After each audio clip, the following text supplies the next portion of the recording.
Hi! Currently the furthest man-made objects from Earth are the Voyager space probes, launched in 1977. Voyager 2 is currently 17 billion kilometers from Earth. That's like going to Pluto and back, and then back to Pluto again, roughly. And we can still contact it. How? Let's find out.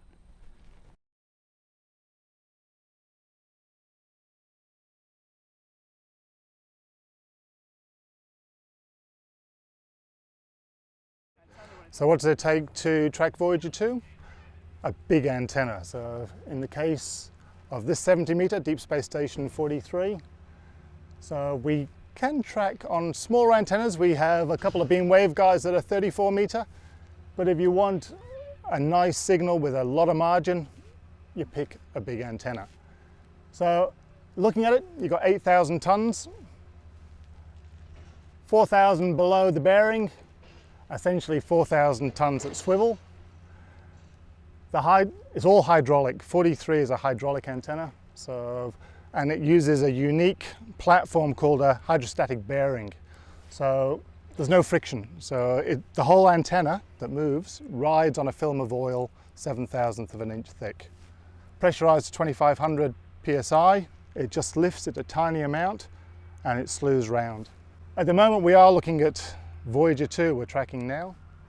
The beam width of the antenna on X-ray band, 30 millidegrees. So if we deviate any further, side to side, we lose it. So in fact, it's not just the antenna pointing that's the important thing, it's the subreflector as well.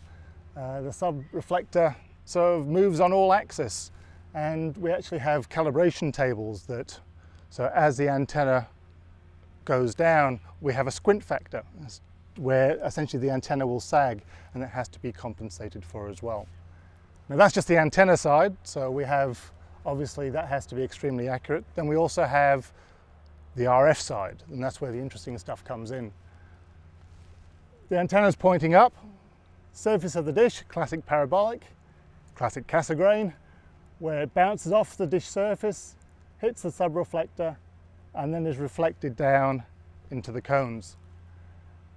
Now, low noise amplification is important, and we certainly don't want to introduce any more noise than the sky is giving us.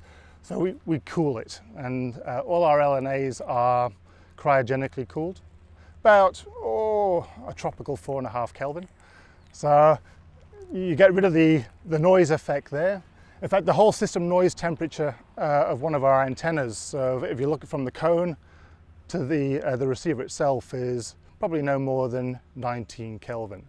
So when you're looking for very small signals in essentially a field of noise, you don't want to be introducing any further noise.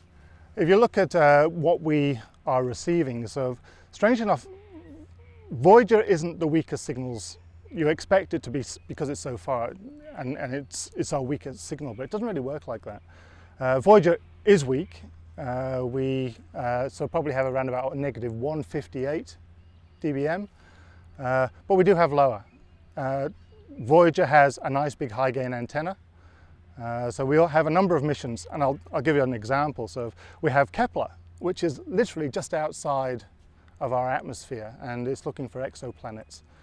While it's looking for exoplanets, so it's configured to talk to Earth on its low gain antenna, and we can be receiving in the mid -160s, so it's even lower again. Maven we have around Mars, again, so not very far away at all, relatively speaking. We can be picking up a -170 dBm on Maven, and that's because its high gain antenna is orientated towards Mars. It's actually transmitting its housekeeping, which is essentially all it is. It's 20 bits per second. It's a tiny bit rate. Just to allow us to know that everything's cool, everything's operating fine, and the spacecraft health is good. -158 about we receive. So what does that give us as far as telemetry? Telemetry on Voyager is a huge 160 bits. So it's been that for quite a while, and we're hoping we won't have to go any lower. We have the margin on the 70-meter. So Voyager, we actually receive 160 bits. The symbol to noise ratio on this antenna here is around about 6.5, 7 dB. That's a symbol noise ratio, so the bit rate is 160 bits, as I said, but we actually use an encoding method called the multi-convolutional encoding. Same thing you have in your ADSL modems. And what that does is it's a form of forward error correction. So you transmit 320 symbols to get your 160 bits of data, but it gives you a 3 dB improvement. It doubles the symbol SNR. We now have a bit SNR of double that, or should I say 3 dB, not double as in numbers. You look at a 34 meter, so obviously it takes about 3 and a bit 34 meters to be the equivalent 70 meter. We're hovering around 0 on the symbol to noise ratio. So you can tell if we have a little bit of rain on a 34 meter, it wipes Voyager out. When we go below probably 30 degrees and you start getting the ground noise coming up, it wipes out Voyager. So if we don't have a 70 meter available during that period, what we'll do, we'll array 2 34 meters. So not the equivalent of a 70 meter, but it gets us past that hard, so I suppose, a little bit more of a margin so we can sort of ride that weather out and we can get a little bit lower on the horizon. As far as transmit, Voyager has essentially different requirements for its transmit. We have a BLF where we transmit a series of ramps, and this is to try and characterize a failed capacitor that happened eons ago, and we've handled that all the way up to today. This is their second receiver, so the first one is dead. So, and if you think of Voyager 2, it's a very 1977, and you think of the technology around at the time, and it was just a failed component. So unfortunately, the backup had already died. So whoever designed it came up with this clever idea of, if I don't talk to it within a certain time, then obviously the spacecraft thinks there's something wrong. And then it goes into a safing mode where it grabs its star scanner and starts scanning around, making sure it's orientated towards Earth. So another method had to be thought of to actually get into the receiver that was failing. So that's where we had to categorize the best lock frequency, or the rest frequency of the receiver. And we'll do almost on a weekly basis a best lock frequency characterization where we just transmit a ramp, and then 30 hours later we see the receiver status. So we'll get a lock status and we'll have a speed, and we'll know then that when we have to transmit later on commands to it, we know exactly the frequency that we need to transmit on. You know, so if you look at radios and then you look at the DSN, and if we're more than a couple of hertz out, over 15 billion kilometers, we're doing something wrong. So it's that, you know, to put it into perspective, so our subcarrier loop bandwidth is half a hertz. Half a hertz. So they're all really tight tolerances. So, and all the spacecraft that we do support, including Voyager, are certainly well characterized as well. And also we have a wonderful system, Voyager doesn't use it, where the spacecraft will turn a signal around at a fixed ratio as well. So we actually have a predicted frequency that arrives back on Earth, because it's referenced to our frequency, of within 0.02 of a hertz. Again, so these things can travel billions of kilometers as well.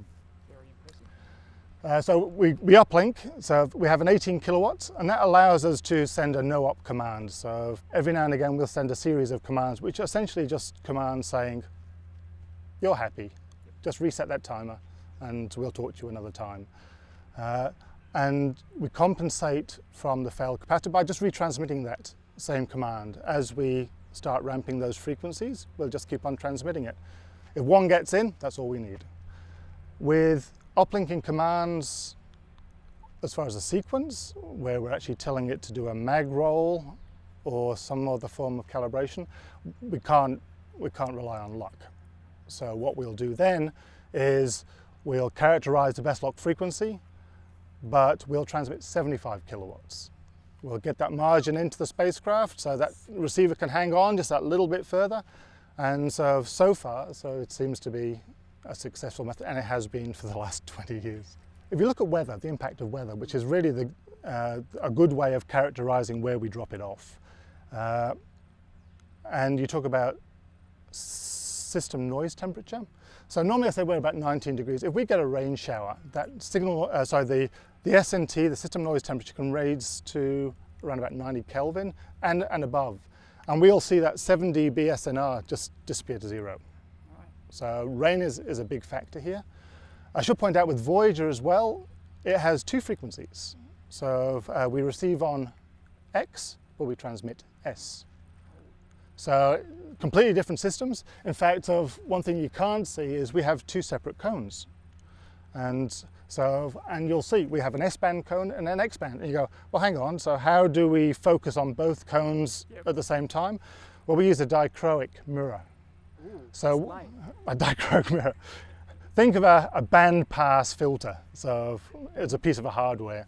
So what we have is we have the S and X signals coming down and a dichroic plate. I'll try and get you on there. A dichroic plate, which has perforations, which have been drilled to allow X-band through at that wavelength, but reflect the big chunky Sierra bands, which are reflected to a little umbrella mirror and then down into the cone. So it follows the same path all the way to the dichroic, and from there they're actually separated out.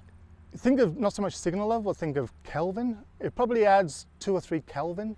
Right. So it does introduce a little bit of noise, and it does attenuate ever so slightly, but it's marginal. When we start looking at some of even Mars Reconnaissance Orbiter and Mars Odyssey, and they're pumping down 3 megabits. They're using either a Turbo 1.6 or an MCD 1.6, so essentially out of 6 bits only one's good, but we can get down to a -6 symbol SNR. So you're looking proportionally more noise than signal. And you go, okay, well, how do you pick the signal out of that? And fortunately, noise is random. It is. Where hopefully the signal isn't. So we're able to, from that -6 symbol SNR, we can actually get a positive 5 or 6 bit SNR. So using that encoding method. So a lot of projects, what they'll do is they'll sacrifice symbol SNR. So for essentially, knowing that they'll get the better bit SNR at the end of it after they use the coding. Sierra band on 43 is 400 kilowatts. We've used it probably twice since I started here 30 years ago. S-band is a funny frequency now, the Deep Space Network has tried to move out of the Sierra band, and now Sierra band is to the moon. Right. But after that we like X and now KA. So KA is coming into it as well, about 32 gigs. So as far as weather is concerned, the KA is a real pain. S-band's really robust. I mean, I suppose you look at the size of a raindrop and the size of an X-band bandwidth. It's about so big. So yeah, there's obviously a fair amount of attenuation in that raindrop. You talk about S-band, Right. so it's far more robust. So it's the physical size of the water drop that does the damage. exactly right. So we also have the physical issues of water on. We actually use a Capcom window, which is essentially a film, a plastic film that goes over the cones. Nitrogen pumped to keep it moist, keep the moisture out. It blows them out, and RF as transparent. So if we get water beading on that, we actually have attenuation as well. So we've got a retrofitted vacuum cleaner set to reverse, so that's continuously blowing that water off or stopping it from settling as well. We try to use essentially commercial power as much as possible. Obviously it's cheaper.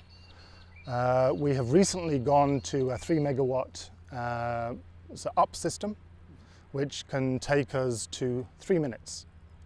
So it can deliver 3 megawatts for 3 minutes. But in that 3 minutes, hopefully our diesels have started kicking in. Right. So we have 4 3/4 megawatt Caterpillars in there, and 1 station and 4 in another. So we can provide oodles of power.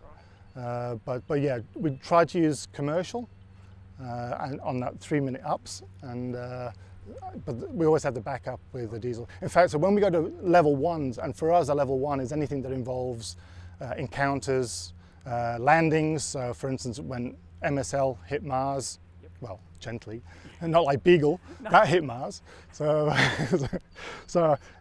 then the site would have been on diesel power. So regardless of what the commercial power does, we've got a guaranteed power supply.